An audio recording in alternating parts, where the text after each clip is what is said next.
Ele é homossexual, amor, para de ciúme bobo. Foi isso que ela me disse quando eu comentei que achava estranho o Maurício passar tanto tempo na nossa casa. Eu me senti mal na hora, idiota, preconceituoso, como se eu tivesse julgado o cara errado. Eu pedi desculpa para ela, pedi desculpa até pro Maurício no dia seguinte, mas 3 semanas depois eu saí do trabalho mais cedo porque a máquina de solda tinha quebrado. Cheguei em casa 2 da tarde, porta trancada por dentro. Barulho vindo do quarto. Quando abri aquela porta, entendi que a orientação do Maurício mudava muito rápido quando eu não estava por perto. Se você também já foi chamado de inseguro quando estava apenas confiando no seu instinto, já deixa o like aqui para fortalecer nossa comunidade de homens que não abaixam a cabeça para manipulação. Meu nome é Fernando. Tenho 38 anos e trabalho como soldador numa fábrica de estruturas metálicas em Diadema. Não é luxo, mas é honesto. O prédio é velho, tem infiltração no teto do banheiro, a pintura está descascando, mas é nosso lar, ou pelo menos era. Eu sempre trabalhei duro, desde os 16 anos, quando comecei como ajudante de pedreiro ganhando R$ 15 por dia. Aprendi a soldar aos 20, fiz curso no Senai, me especializei. Hoje eu soldo estrutura de galpão, escada industrial, corrimão, portão. É trabalho pesado, faísca na cara, calor insuportável dentro daquela máscara, cheiro de metal queimado grudado na roupa. Mas eu nunca reclamei. Sempre paguei minhas contas, sempre mantive minha dignidade. Toda terça e quinta-feira eu parava na padaria do seu Valdir, no caminho de volta da fábrica. Fica ali na esquina da Avenida Alda, perto do ponto de ônibus. Eu comprava 2 pães de queijo quentinhos daqueles grandes recheados, que saem do forno às 5:30 da tarde. O cheiro enchia a padaria inteira, e uma garrafinha de suco de laranja natural, espremido na hora. Custava R$ 11,50 no total. Não era barato, mas eu fazia questão. A Bianca, minha esposa, adorava. Ela dizia que aquele lanche da tarde era o melhor momento do dia dela. Eu chegava em casa lá para as 6:15, ela já estava esperando. A gente sentava na varanda pequena do apartamento, naquelas 2 cadeiras de plástico branco que a gente ganhou da minha mãe, e ficava ali, conversando besteira, comendo pão de queijo ainda quentinho, vendo o movimento da rua, os moleques jogando bola no campinho de terra, a Dona Maria varrendo a calçada, o Zé do bar abrindo as portas. Era um gesto simples, mas eu fazia questão. Porque é isso que homem de verdade faz, cuida dos detalhes. Não precisa ser rico, não precisa dar presente caro, só precisa prestar atenção, saber o que a pessoa gosta e fazer. A Bianca tem 35 anos, cabelo castanho na altura dos ombros, olhos escuros, sorriso bonito. Ela sempre foi animada, extrovertida, cheia de amigos. Conversava com todo mundo na rua, conhecia os vizinhos todos pelo nome, lembrava aniversário de gente que eu nem conhecia. Eu sempre fui mais quieto. Prefiro ficar em casa, assistir um filme, mexer na moto, mas ela dizia que gostava disso, que eu era o equilíbrio dela, que eu era o porto seguro dela. A gente se conheceu faz 6 anos num churrasco de um primo meu, o Toninho, em São Bernardo. Era aniversário da esposa dele, a Elaine. Tinha um monte de gente, cerveja, carne na brasa, pagode tocando. Eu estava lá no canto conversando com uns amigos da oficina quando a Bianca chegou. Ela veio com uma amiga, a Daniela, que era prima da Elaine. Ela estava de vestido azul marinho, sandália rasteira, cabelo solto. Sorriu para todo mundo, cumprimentou, pegou um copo de refrigerante. Eu fiquei olhando, não de forma estranha, só admirando. Ela percebeu, veio até mim. E aí, você é primo do Toninho? Sou, Fernando. E você? Bianca, amiga da Daniela, prima da Elaine. A gente conversou a tarde toda. Descobri que ela trabalhava como recepcionista numa clínica veterinária ali perto do centro de Diadema.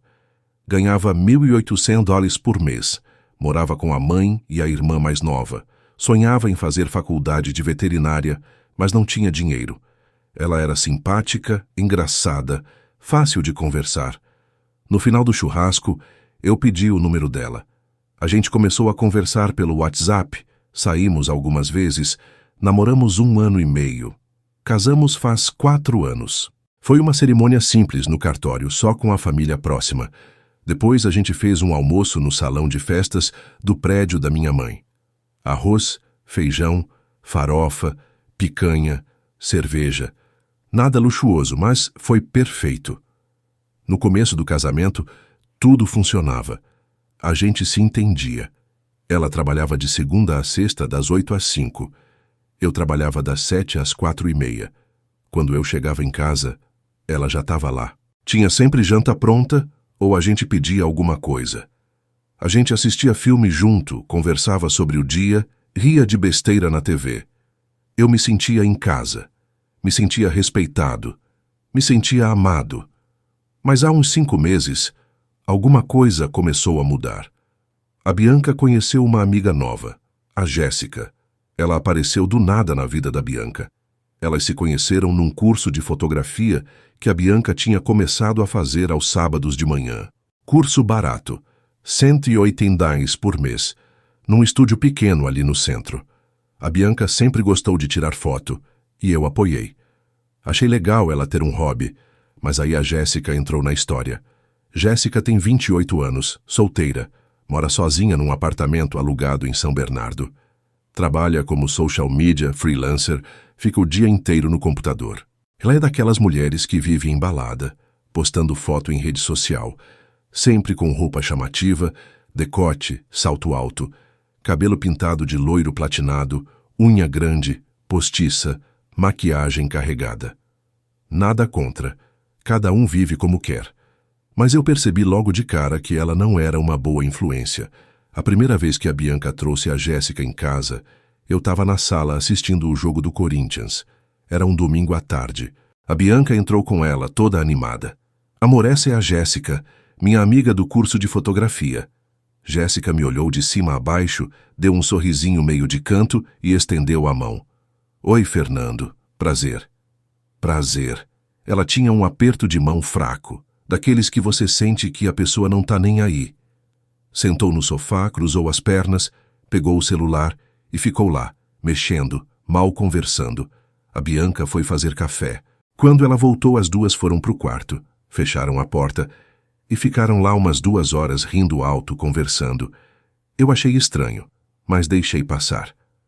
Só que a Jéssica começou a aparecer muito. Toda semana tinha alguma coisa. A Jéssica vai vir aqui pra gente estudar umas técnicas de fotografia.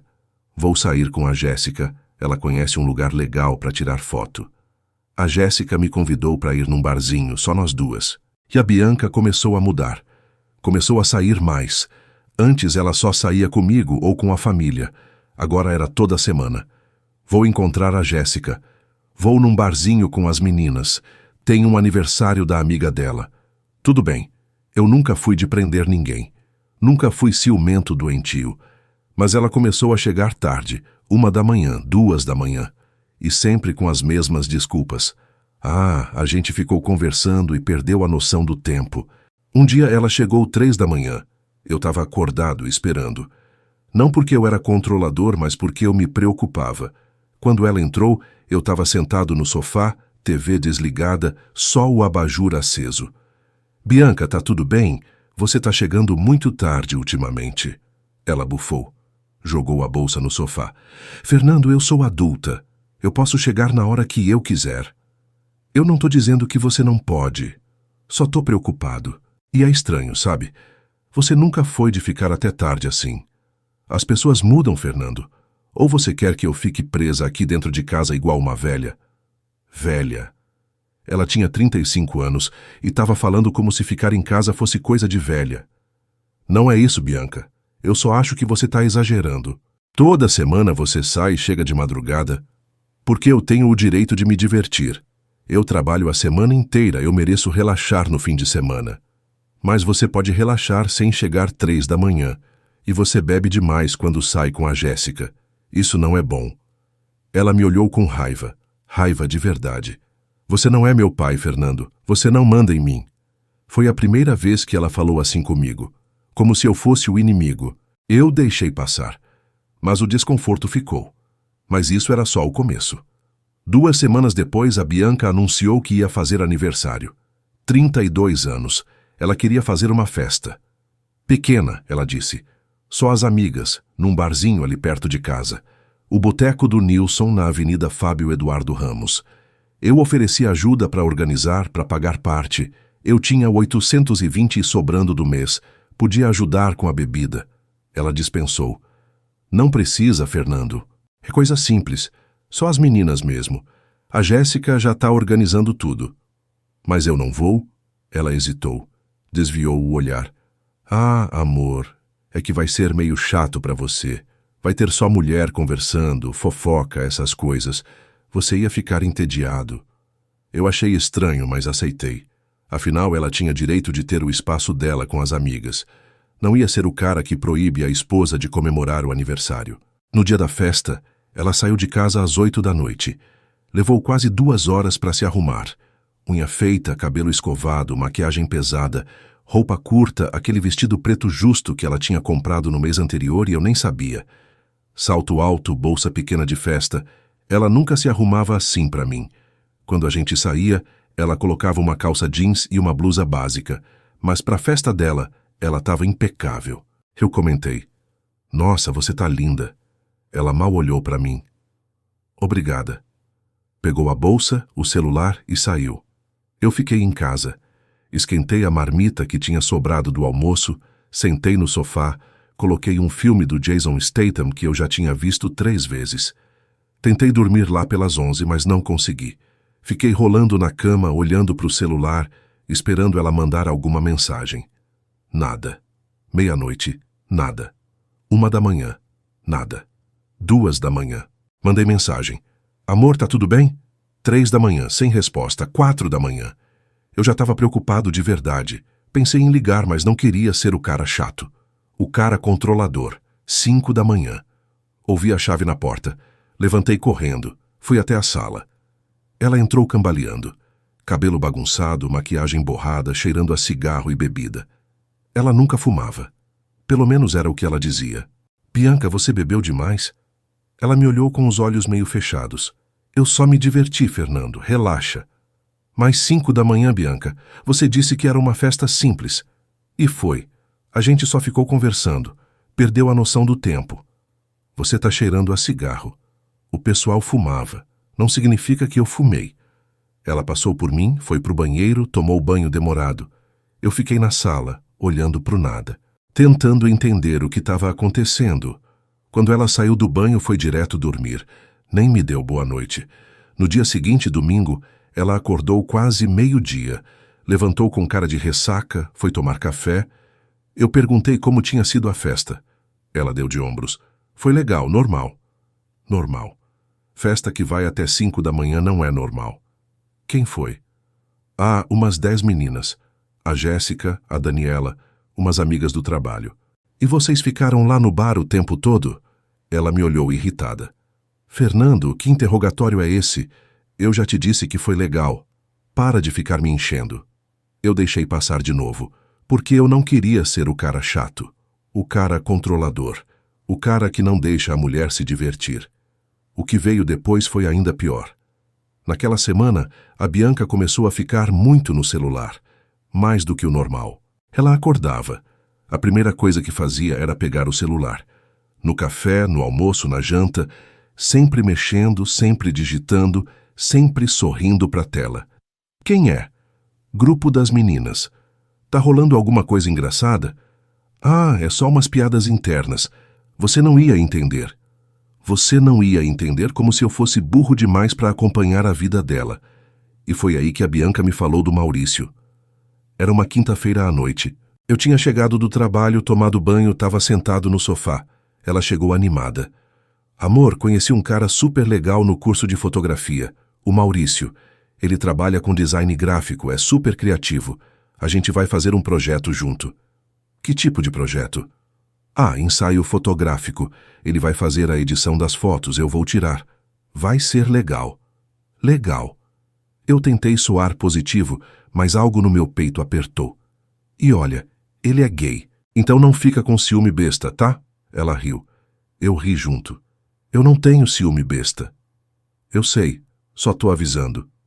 E foi assim que o Maurício entrou na nossa vida. No começo, era só o nome dele nas conversas. O Maurício me deu uma ideia incrível. O Maurício me ensinou uma técnica nova. O Maurício é muito talentoso. Tudo bem, não vi problema. Mas aí ele começou a aparecer.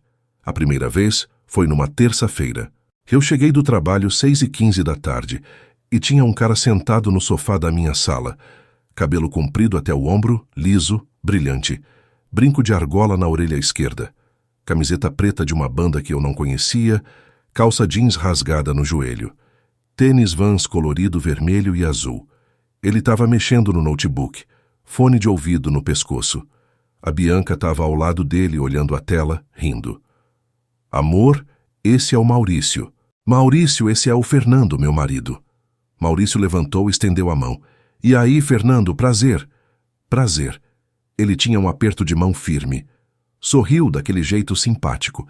Falava com aquele jeito meio teatral, gesticulando muito, rindo alto.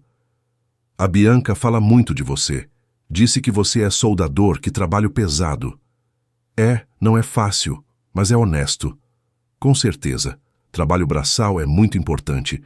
Eu não ia aguentar, sou fraco demais. Ele riu, deu um tapinha no próprio braço. Ele era magro mesmo, bem magro. A gente conversou uns 5 minutos. Ele parecia gente boa, simpático, educado. E realmente tinha aquele jeito que muita gente associa com homens gays. O jeito de falar, os gestos, o cabelo bem cuidado. Eu pensei, beleza, mais um amigo da Bianca. Não vi problema, mas aí o Maurício começou a aparecer muito. Terça-feira ele estava lá, quinta-feira também, sábado de manhã, domingo à tarde, sempre uma desculpa. Vim ajudar a Bianca com as fotos, trouxe um material que ela pediu. A gente vai trabalhar num projeto novo. Sempre alguma coisa. E sempre que eu chegava, eles estavam muito à vontade. Sentados no sofá, muito perto. Rindo, conversando baixinho. Parando de falar quando eu entrava. Aquela sensação ruim de que você está interrompendo alguma coisa. De que você é o intruso na sua própria casa.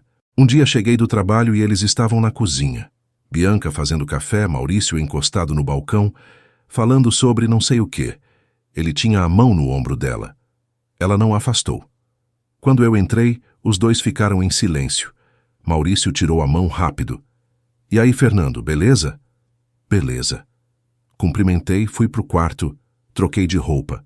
Quando voltei, o Maurício já tinha ido embora. Comentei com a Bianca naquela noite, depois da janta. Amor, o Maurício tá vindo muito aqui em casa, né?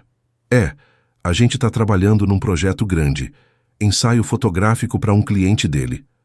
Todo dia? Ela me olhou com cara irritada. Fernando, ele é meu amigo. Tem problema? Não, não tem problema. É só que, sei lá, acho estranho. Estranho por quê? Porque ele fica aqui o tempo todo e vocês ficam muito próximos. Ela largou o garfo no prato. Fez barulho. Fernando, você tá com ciúme do Maurício? Não é ciúme, é só... É ciúme sim. E olha, eu vou te falar uma coisa para você parar com essa paranoia. Ela se levantou, veio até mim, colocou a mão no meu ombro e falou bem devagar, como se estivesse explicando para uma criança. O Maurício é homossexual, Fernando, ele é gay, entendeu? Então para de ciúme bobo. Senti meu rosto esquentar. Me senti um idiota, um preconceituoso, um inseguro. Desculpa. Eu não sabia, quer dizer, eu imaginava, mas não queria julgar. Pois é, ele é gay. Então não tem nada demais a gente ficar perto. Ele não tem interesse em mulher, entendeu? Entendi. Desculpa.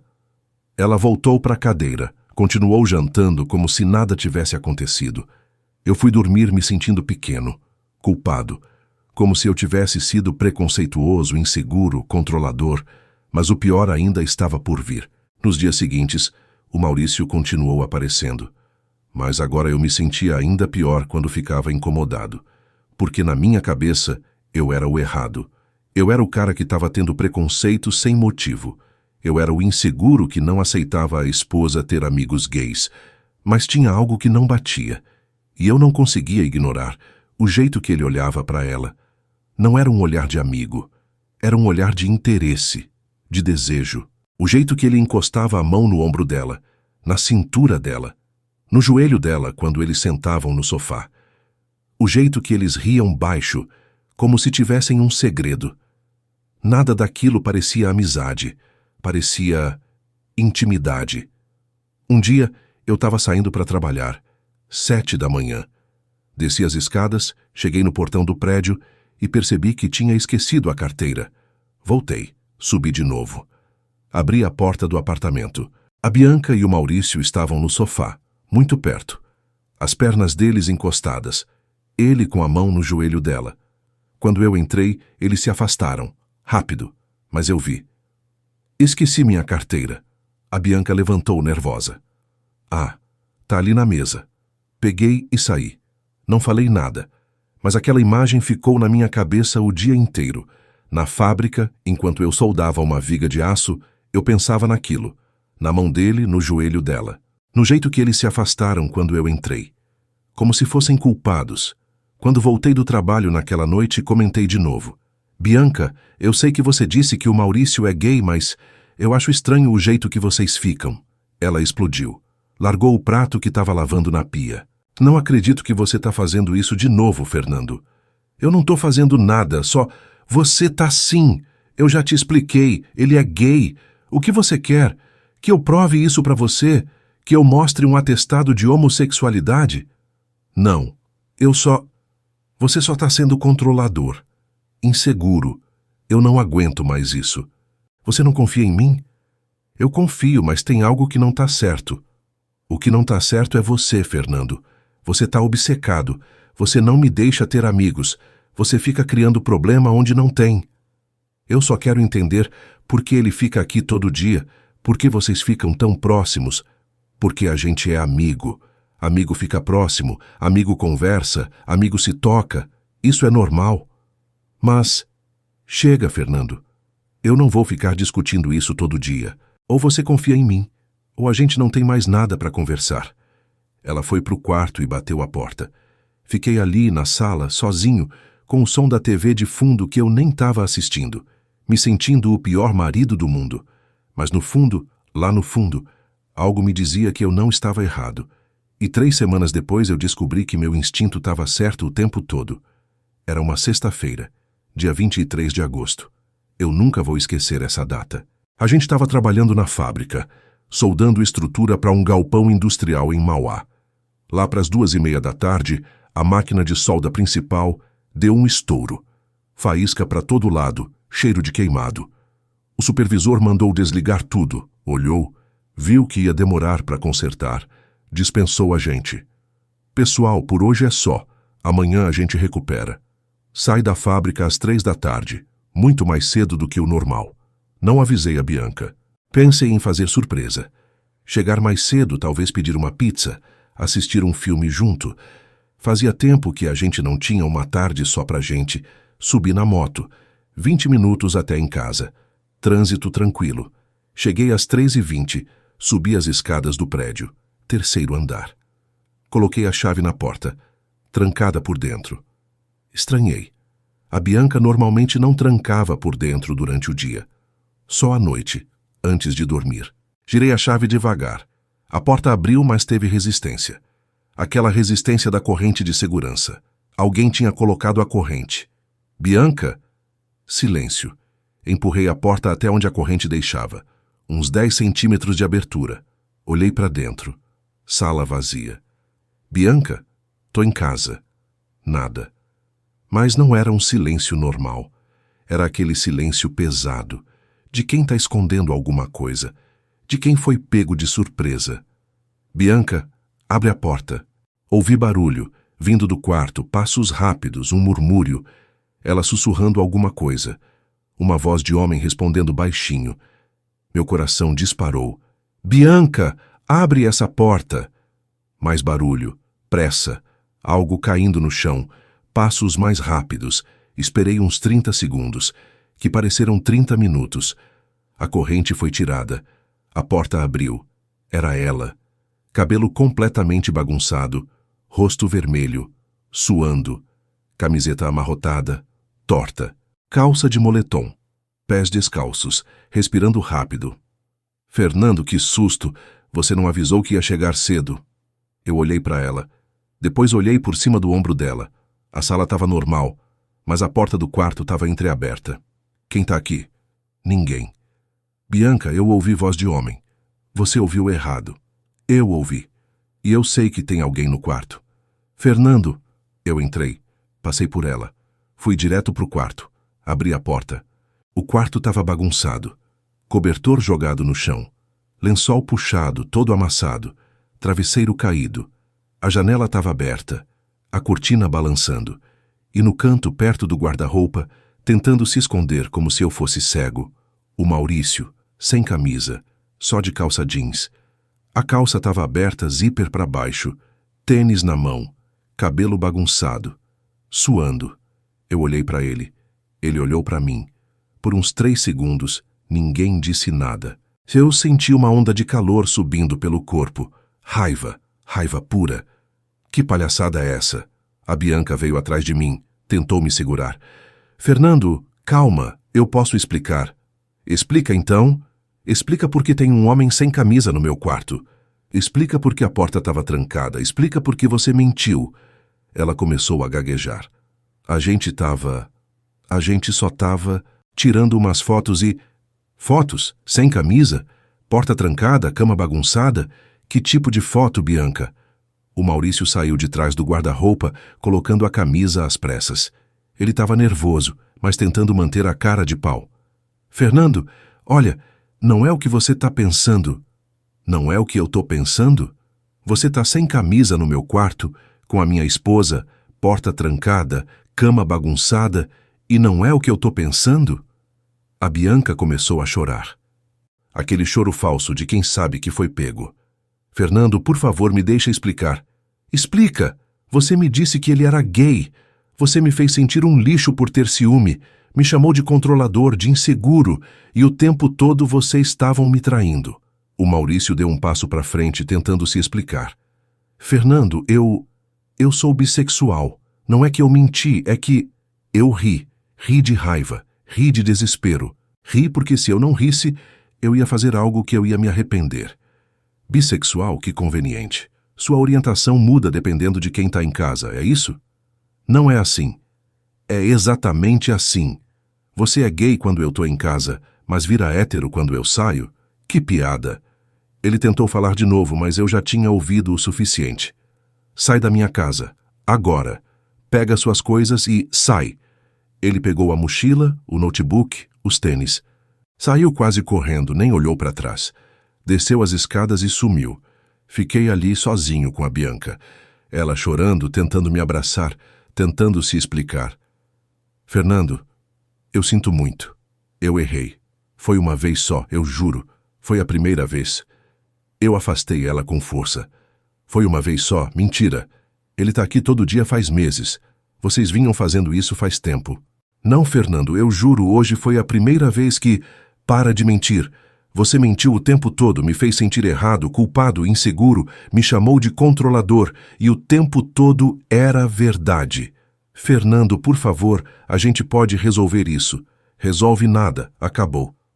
Peguei minha mochila grande do armário. Comecei a jogar roupa dentro. Calça, camisa, cueca, meia. Tudo misturado, sem dobrar. Peguei meus documentos da gaveta. RG, CPT, carteira de trabalho. Peguei minha carteira. Minha chave da moto. Eu vou ficar na casa do meu irmão. Até segunda-feira você arruma outro lugar para morar, porque eu não volto mais aqui enquanto você tiver. Fernando, essa casa é nossa. Não, essa casa tá no meu nome. O contrato de aluguel tá no meu nome. Eu que pago o aluguel, todo mês. Então você que sai. Ela tentou me segurar, tentou me impedir. Fernando, não faz isso, por favor, a gente pode conversar. A gente não tem mais nada para conversar. Saí, bati a porta, desci as escadas, subi na moto, liguei o motor e fui embora. Direto para a casa do meu irmão, o Cláudio, que mora em Santo André, no bairro Campestre. Ele tem uma casa pequena, 2 quartos, mora com a esposa e os 2 filhos. Quando eu cheguei, ele viu minha cara e nem precisou perguntar. Mano, o que aconteceu? Contei tudo, desde o começo. A Jéssica, o Maurício, as mentiras, o ele é gay, o flagrante, tudo. O Cláudio ficou quieto, ouvindo. Quando eu terminei, ele suspirou fundo. Mano, Isso é a maior sacanagem que eu já ouvi. Ela te manipulou, te fez sentir culpado para esconder a traição, te usou. E ainda teve coragem de colocar a culpa em você. Eu sei. E eu caí feito um idiota. Você não é idiota, Fernando. Você confiou. E confiança não é fraqueza. O problema é que ela não merecia. Ele estava certo. Fiquei lá 3 dias, dormindo no sofá da sala, acordando com o barulho das crianças indo para a escola, comendo na mesa com a família dele, me sentindo um peso, mas eles nunca reclamaram. No domingo, voltei no apartamento. Avisei a Bianca antes, mandei mensagem. Vou buscar mais coisas 3 da tarde. Ela respondeu, ok. Quando cheguei, ela estava lá. Sentada no sofá, olhos inchados, cara de quem tinha chorado muito. Levantou quando me viu. Fernando, a gente pode conversar? Não. Por favor, eu já procurei um lugar. Eu vou sair na quinta-feira. Mas antes disso, eu queria... Não tem nada para falar, Bianca. Entrei no quarto. Peguei mais roupa, mais coisas minhas. Ela veio atrás. Fernando, eu sei que eu errei. Eu sei que eu te magoei. Mas a gente não pode... tentar. Eu parei. Virei para ela. Olhei nos olhos dela. E pela primeira vez eu não senti nada. Nem raiva, nem tristeza, nem mágoa, só vazio. Não. Por quê? Porque você destruiu tudo, Bianca. Você mentiu. Você manipulou. Você me fez sentir louco quando eu estava certo. E pior, você fez isso olhando nos meus olhos todo dia durante meses. Isso não foi um erro. Foi uma escolha. Ela começou a chorar de novo. Eu sei. Eu fui horrível. Mas eu ainda te amo, Fernando. Não, você não me ama. Você ama o que eu represento. A segurança, as contas pagas, a vida confortável. Mas você não me ama de verdade. Porque quem ama não faz isso. Peguei minhas coisas e saí. Mas o pior ainda estava por vir. Na segunda-feira de manhã, procurei um advogado, Dr. Alberto Mendes, escritório pequeno ali perto do Fórum de Diadema, na Avenida Antônio Piranga. Sala simples, uma mesa, 2 cadeiras, estante com livros de direito. O Dr. Alberto tem uns 50 anos, cabelo grisalho, óculos de grau, jeito sério, mas honesto. Contei tudo. Ele foi fazendo anotações num bloco amarelo. Quando terminei, ele tirou os óculos, limpou com a camisa, colocou de volta. Fernando, você tem provas? Eu peguei os 2 no quarto, porta trancada, ele sem camisa, cama bagunçada. Mas você tem foto, vídeo, mensagem? Não, eu nem pensei nisso, eu só queria sair dali. Ele assentiu. Entendo, mas sem prova material, fica mais difícil comprovar adultério em juízo. Ela pode alegar que não aconteceu nada, que você está inventando, que era só uma conversa inocente. Mas eu vi. Eu acredito em você, Fernando. Mas juiz precisa de prova. Testemunha, documento, foto, vídeo, alguma coisa concreta. Me senti impotente. Mas o doutor, Alberto continuou. Mesmo sem prova direta de adultério, a gente pode entrar com divórcio litigioso por quebra da confiança conjugal e dano moral. O fato de ela ter mentido sobre a orientação sexual dele, ter manipulado você emocionalmente, ter te feito sentir culpado sem motivo, isso tudo é abuso psicológico. E isso conta. Quanto tempo demora? Uns 3, 4 meses. Depende da agenda do fórum. E quanto custa? 3.500 horas de entrada. O restante a gente acerta conforme o processo anda. Eu tinha 4.200 hares guardados. Era minha reserva de emergência. O dinheiro que eu juntava para os pães de queijo, para o IPVA da moto, para algum imprevisto. Mas isso era um imprevisto, o maior da minha vida. Paguei os 3.500 reais. Assinei os papéis. Saí daquele escritório sentindo algo que eu não sentia fazia meses. Controle. Não sobre ela, mas sobre mim, sobre minha vida, sobre meu futuro. Uma semana depois, Bianca foi notificada. Processo de divórcio litigioso, com pedido de indenização por dano moral, no valor de 20.000 réis. Ela me ligou naquela mesma noite, desesperada, chorando. Fernando, você tá de brincadeira? Divórcio? Dano moral? 20.000? Você me manipulou, Bianca. Você me fez sentir culpado por ter instinto. Você usou a orientação sexual de outra pessoa como escudo para me trair. Você me humilhou. Fernando, eu já pedi desculpa, eu já disse que errei. Desculpa não resolve. Você destruiu a confiança. Você destruiu o respeito. E agora você vai pagar por isso. Fernando, eu não tenho 20 mil. Eu não tenho dinheiro para pagar isso. Problema seu. Devia ter pensado nisso antes. Desliguei. Bloqueei o número dela. Durante o processo, o Dr. Alberto conseguiu reunir algumas provas indiretas. Ele conseguiu o depoimento de uma vizinha do prédio, a dona Neuza, que mora no apartamento ao lado do nosso. Ela confirmou que o Maurício ia na minha casa quase todo dia, sempre de tarde, sempre ficava horas. E uma vez, ela ouviu barulho estranho vindo do nosso apartamento. Gemidos. Ela não quis entrar em detalhes, mas disse que não era barulho de trabalho, não. Conseguiu mais uma testemunha. Um entregador de iFood, o Rodrigo, que levou o pedido lá em casa umas 3 vezes. Ele disse que, numa dessas vezes, quando tocou a campainha, demorou muito para abrirem, mais de 5 minutos. E quando abriram, a Bianca estava descabelada, respirando rápido, e um homem saiu correndo pela janela da cozinha. Ele não tinha certeza absoluta se era o Maurício, mas a descrição batia: cabelo comprido, magro, tatuagem no braço. Tudo isso foi juntado ao processo. 3 meses e meio depois, a sentença saiu. Eu estava na casa do Cláudio quando o Dr. Alberto me ligou. Fernando, saiu a sentença. Divórcio concedido, separação total de bens. E a Bianca foi condenada a pagar 11 mil de dano moral, parcelado em 18 vezes de 611. Senti um alívio tão grande que quase chorei. Obrigado, doutor, muito obrigado. Você merecia, Fernando. Você foi honesto, trabalhador, fiel. E ela jogou tudo fora. Agora é recomeçar. A Bianca tentou recorrer. Entrou com recurso alegando que o valor era abusivo, que ela não tinha condições de pagar. O juiz negou. A sentença foi mantida. E o Maurício? Sumiu. Bloqueou a Bianca de tudo. WhatsApp, Instagram, Facebook. Tudo. Parece que ele ficou com medo de ser processado também, de ser chamado como testemunha, de ter o nome dele exposto. No final das contas, ele só queria diversão fácil. Quando a coisa ficou séria, quando teve processo, quando teve consequência, ele caiu fora. Deixou ela sozinha para lidar com tudo.